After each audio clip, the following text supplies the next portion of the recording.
आज की सबसे बड़ी खबर, एक ऐसी खबर जिसने पूरे देश को हिलाकर रख दिया है। कोलकाता के इस चर्चित मामले में एक ऐसा खुलासा हुआ है जो आपको भी सोचने पर मजबूर कर देगा। मेडिकल कॉलेज की एक मासूम डॉक्टर बिटिया की मौत के इस मामले में सीबीआई ने एक बड़ा कदम उठाया है। इस केस में जिस तरह से एक के बाद एक चौंकाने वाली बातें सामने आ रही हैं, उसने हर किसी को स्तब्ध कर दिया है। लेकिन आज जो खुलासा हुआ है वो किसी भी इंसान की रूह को कंपा सकता है। यह केवल एक हत्या नहीं है, बल्कि यह उस साजिश का हिस्सा है जो आपको इस पूरे सिस्टम पर सवाल उठाने के लिए मजबूर कर देगा। दरअसल इस मामले में प्रिंसिपल संदीप घोष की पत्नी ने एक ऐसा बयान दिया है जिसने पूरे मामले को एक अलग ही मोड़ पर ला खड़ा किया है। यह बयान न केवल केस को सुलझाने में मदद कर रहा है, बल्कि यह दर्शा रहा है कि हत्या का असली अपराधी कौन है और उसने कैसे सबूतों को छिपाने की कोशिश की।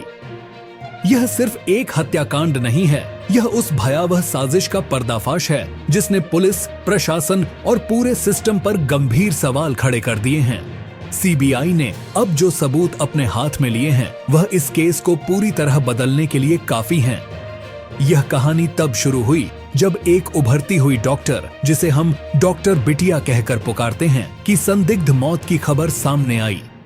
पहले इसे आत्महत्या का मामला समझा जा रहा था, लेकिन जैसे जैसे मामले की जांच आगे बढ़ी, कई चौंकाने वाले तथ्यों का खुलासा हुआ। डॉक्टर बिटिया कोलकाता के एक प्रतिष्ठित मेडिकल कॉलेज में एक होनहार छात्रा थी। उसका नाम पूरे कॉलेज में उसकी मेहनत और लगन के लिए जाना जाता था। लेकिन अचानक उसकी मौत की खबर ने न केवल उसके परिवार, बल्कि पूरे कॉलेज और शहर को शोक में डाल दिया। शुरू में पुलिस ने इसे आत्महत्या का मामला मानकर जांच शुरू की। पोस्टमार्टम रिपोर्ट का इंतजार किए बिना कॉलेज प्रशासन ने इस घटना को खुदकुशी का मामला घोषित कर दिया। यही वो पल था जब सवाल उठने शुरू हुए, क्या ये वास्तव में आत्महत्या थी? इस केस में मुख्य आरोपी प्रिंसिपल संदीप घोष और उनके करीबी सहयोगियों पर शक की सुई घूम रही थी। संदीप घोष कॉलेज के एक प्रतिष्ठित प्रिंसिपल, जिनकी छवि समाज में काफी साफ सुथरी मानी जाती थी, अब शक के घेरे में थे। आरोप थे कि उन्होंने कुछ गवाहों को चुप कराया, सबूतों को मिटाने की कोशिश की और एक मासूम की जान ली गई साजिश में भागीदार रहे। उनके सहयोगी संजय रॉय, जो कॉलेज में एक कर्मचारी के रूप में काम करते थे, उन पर भी इस मामले में संदीप घोष के साथ मिलकर अपराध को छिपाने के आरोप लगे थे। लेकिन असली मोड़ तब आया जब प्रिंसिपल संदीप घोष की पत्नी ने सीबीआई के सामने एक बड़ा खुलासा किया। उन्होंने एक सीसीटीवी फुटेज सामने लाया जिसने इस मामले को नया मोड़ दिया। यह फुटेज सीधे प्रिंसिपल के ऑफिस से मिला, जहां बिटिया रानी के साथ जो कुछ हुआ उसे साफ साफ देखा जा सकता है। अब सवाल यह उठता है कि इस केस में वो कौन कौन से लोग शामिल थे और आखिर ऐसा क्या था उस सीसीटीवी फुटेज में जिसने पूरे मामले को पलट दिया। आइए इस पर गहराई से चर्चा करते हैं। यह सीसीटीवी फुटेज संदीप घोष के ऑफिस का है। इसमें साफ दिख रहा है कि बिटिया को ऑफिस के अंदर ले जाया गया और वहां पर उसके साथ बहुत ही क्रूरता से अत्याचार किया गया। जब सीबीआई ने यह फुटेज देखा तो उनके भी होश उड़ गए। अब तक जो जांच की जा रही थी वो सेमिनार हॉल की तरफ इशारा कर रही थी, लेकिन असल अपराध तो ऑफिस के अंदर हुआ था।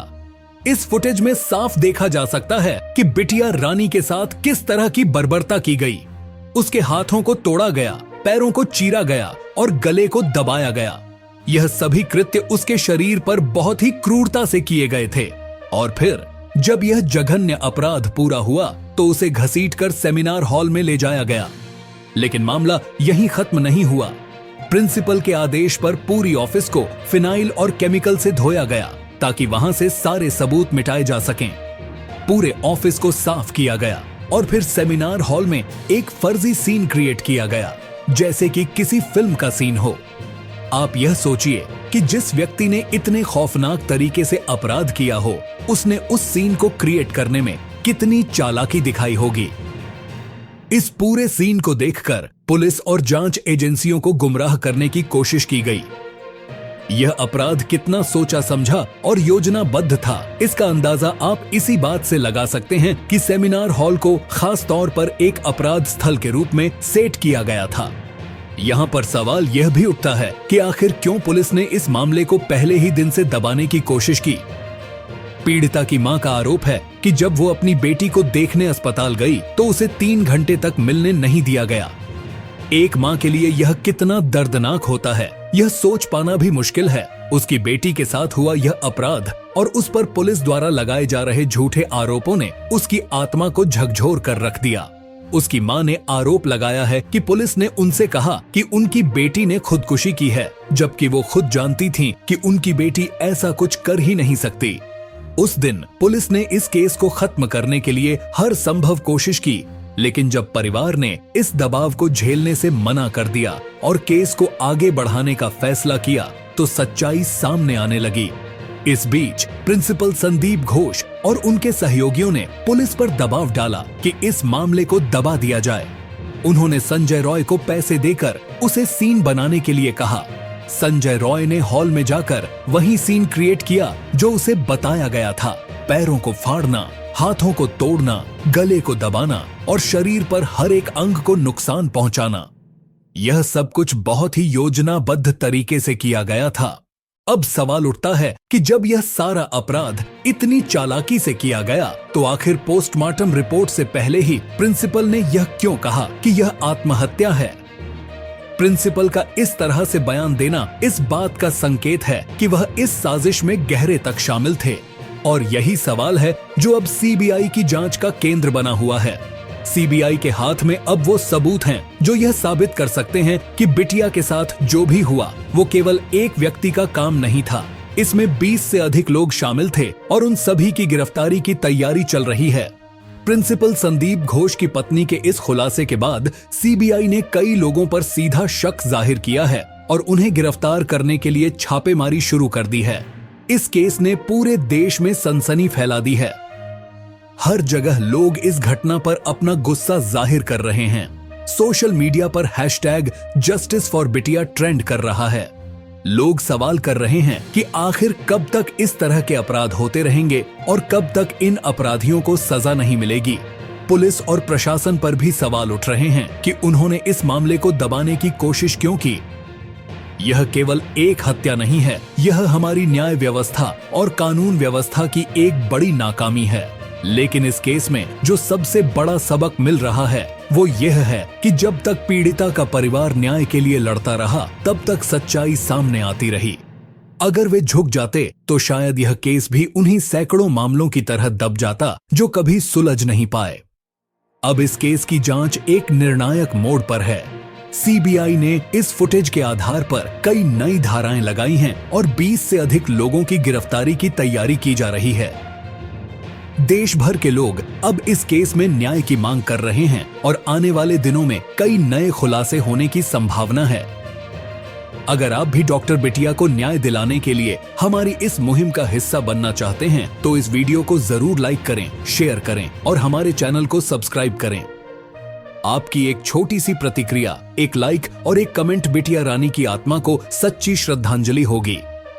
हम चाहते हैं कि इस देश के हर नागरिक की आवाज इस न्याय की लड़ाई में शामिल हो। कमेंट सेक्शन में हैशटैग जस्टिस फॉर बिटिया लिखें और अपनी राय दें कि इस मामले में कौन दोषी है और क्या सजा होनी चाहिए। हम आपकी राय को आगे बढ़ाएंगे और इस मुद्दे पर जनता की आवाज बनेंगे। तो दोस्तों, इस केस में अब तक कई चौंकाने वाले खुलासे हो चुके हैं, लेकिन अभी भी कई सवाल अनसुलझे हैं। क्या प्रिंसिपल संदीप घोष इस पूरे षड्यंत्र के मास्टरमाइंड थे? क्या संजय रॉय और अन्य आरोपी जल्द ही सीबीआई की गिरफ्त में होंगे? और सबसे बड़ा सवाल, क्या डॉक्टर बिटिया को आखिरकार न्याय मिलेगा? हम आपके साथ इस पूरे केस की हर अपडेट साझा करेंगे। आने वाले दिनों में कई और चौंकाने वाले खुलासे होने की उम्मीद है। इस केस की जांच अपने अंतिम चरण में है और हम यह सुनिश्चित करेंगे कि न्याय की यह लड़ाई रुके नहीं। तब तक जुड़े रहिए हमारे चैनल के साथ, क्योंकि हम इस मुद्दे पर अपनी पैनी नजर बनाए हुए हैं। सत्य, न्याय और पारदर्शिता की इस लड़ाई में हम आपके साथ हैं। हमारे चैनल को सब्सक्राइब करें और इस केस की हर अपडेट सबसे पहले पाएं। याद रखिए, न्याय तभी संभव है जब हम सब मिलकर आवाज उठाएं। न्याय और सत्य की इस लड़ाई में बने रहें और उम्मीद करें कि बिटिया को जल्द से जल्द न्याय मिले। वीडियो को लाइक करें, शेयर करें और सब्सक्राइब करें।